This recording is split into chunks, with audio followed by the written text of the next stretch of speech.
So we're sitting here, after the Colts kicker just got out for the season. Oh. Rough go for him. And what a hell of a kicker. He was doing great. I mean, a hell of a kicker. Yeah. And that's going to be a tough road back. He's got ACL and MCL torn, I think. It looks – I didn't see it. I was at the game when it happened. Yeah. But they would not replay it. But it seems the same as like Tyreek Hill's leg injury. Yeah. Like they just tore all of it. Because Tyreek's you could see, and that was disturbing. Like your leg was – Yeah. So I saw an interview yesterday of Badgley, the kicker the Colts just picked up. Moneybags. Yep. Money Badgley. And he's in the locker room. He just got brought in, and some of the reporters were asking him, what have you been doing? Because he's not been on a team. He's just been a free agent this year. And they were asking him, what have you been doing? How do you stay ready? Like what's your mindset like? Because he came in, was it 2021? I think he came in finish the season with the Colts. He was there. I think he was there in 2018. I think the Colts may have even drafted, or he wasn't drafted, but they picked him up as an undrafted. Yeah. And he spent at least a training camp. But then 21, he came in and was the kicker for the rest of the season. Did great, but they went a different direction the next season, I think. But but he was talking about, he's just been he'll wake up and just go to like a high school field that's by his house. His brother will hold for him, and he's just kicking every day, trying to stay ready. And they were talking about how there's this like group of kickers that are just kind of in this pool, and like they're not. There's only so many spots. There's only 32 teams. There's only 32 kickers. Yeah.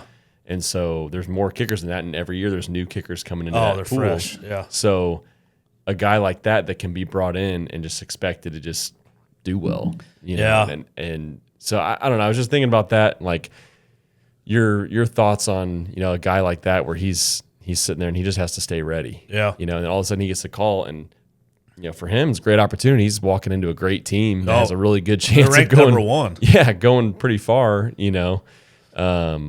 But he's just got to get right into it. And I think it's a test of your will, and it's a test of your commitment to the sport, to your business. We always tie stuff back to business, but Roberto Sanchez was one of our kickers too. I follow him. He's the one with the glasses.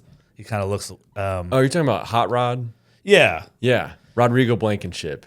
What did I say? Sanchez is the punter. Sorry. Yeah, I know. I get that mixed up. It's early. We're doing this early today. Yeah. Thank you for that.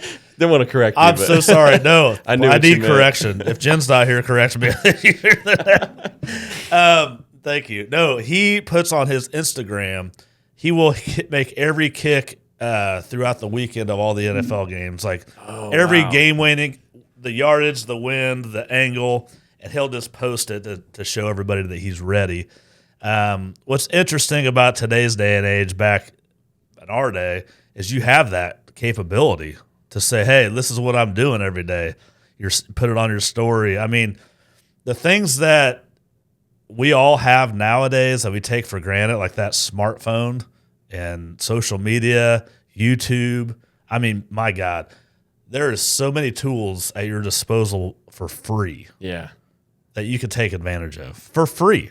They don't cost you anything. Yeah. So that's what these guys are doing. These guys are in their late 20s, probably mid to late 20s.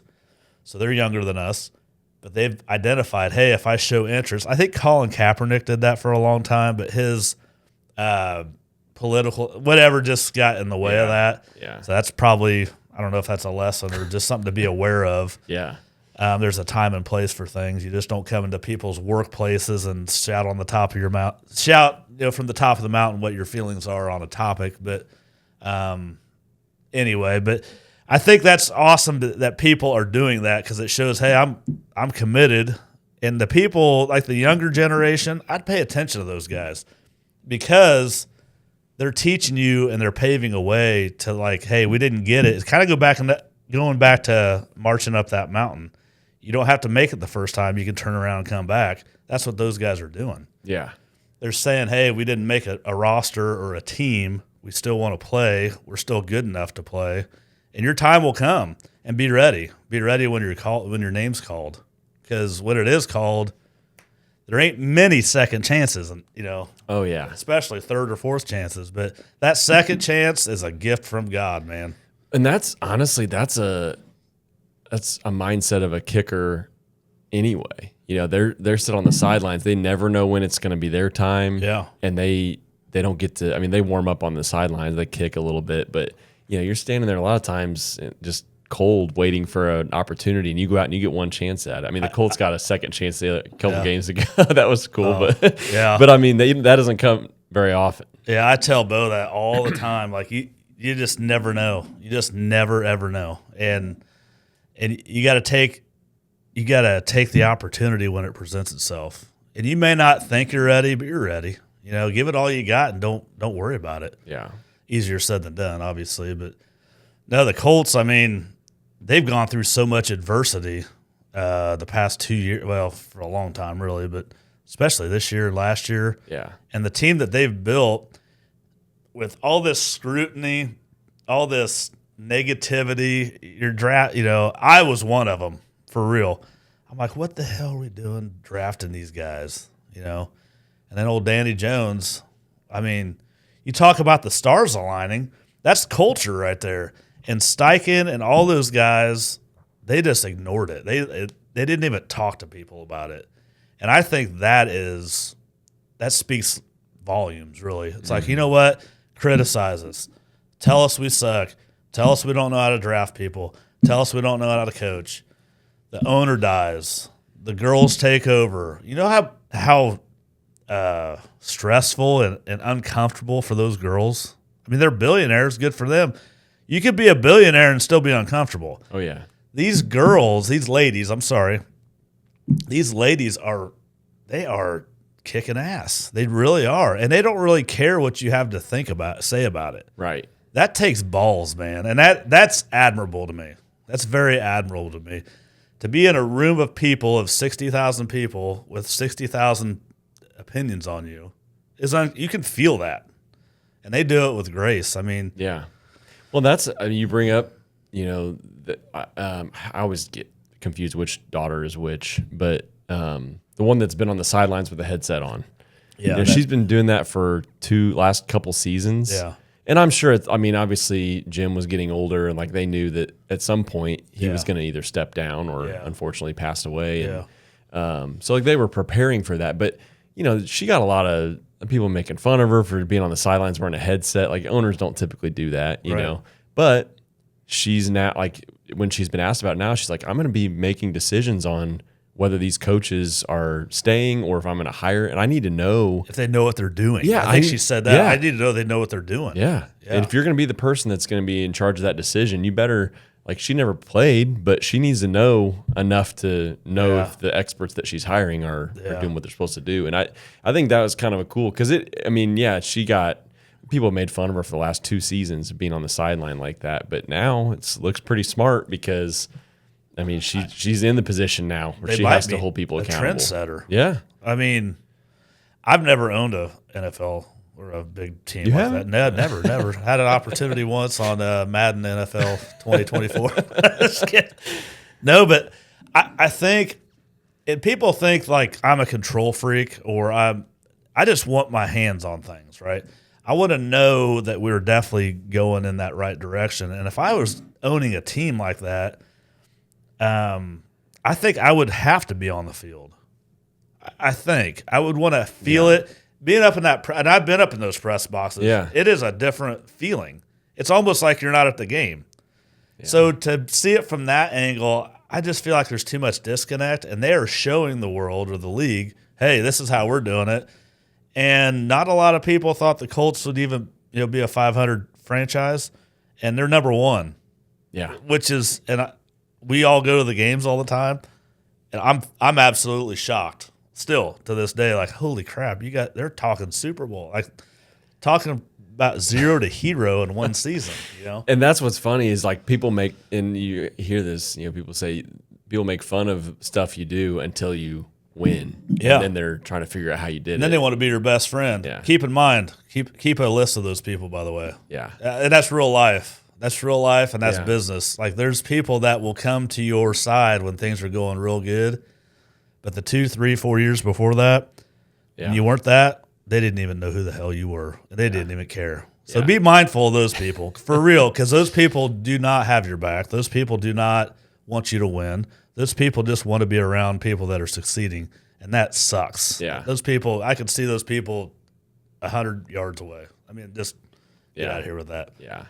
So, like, on this topic, though, you know, you're in a position where you are doing these projects, and you have to bring in experts in all these areas. You have to bring in a plumbing expert, an electrical expert. So, like, you're not on the field doing all these different positions. Right. You're kind of in that head coach or owner, GM, GM type of role.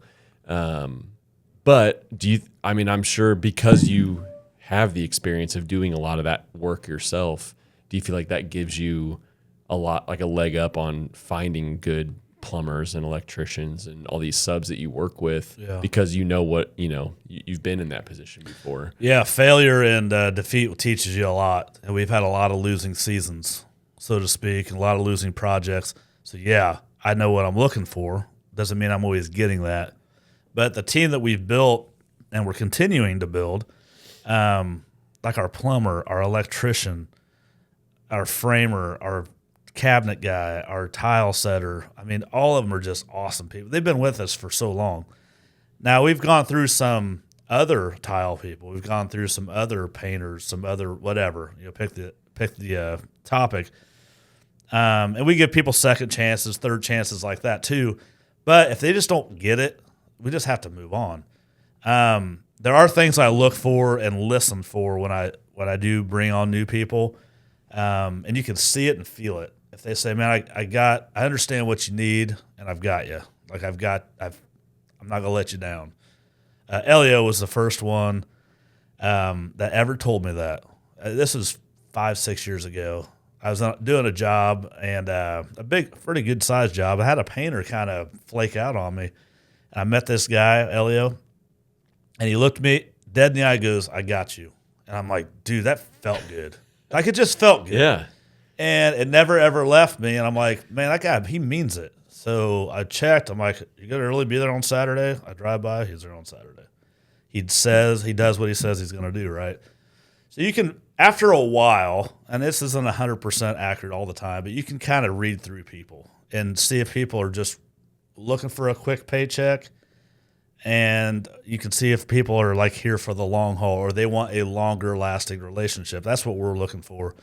At the end of the day, we're not sitting here babysitting people. I don't have time to babysit people. I mean, I'm not a job site superintendent. I'm a general contractor. We got to get stuff done. I have to be able to count on you. If you say you're showing up, be there.